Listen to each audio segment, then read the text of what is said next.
Already আমাদের এখানে কিন্তু এই সিঁড়ি রান্নার কাজ হয়ে সম্পন্ন হতে যাচ্ছে।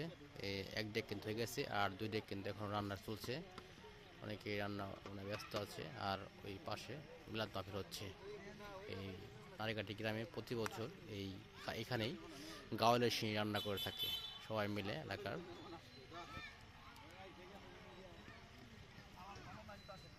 এই যে অলরেডি এক ডেক কিন্তু নামানো হয়ে গেছে এখানে। এই যে কিন্তু নামাইছে এখানে।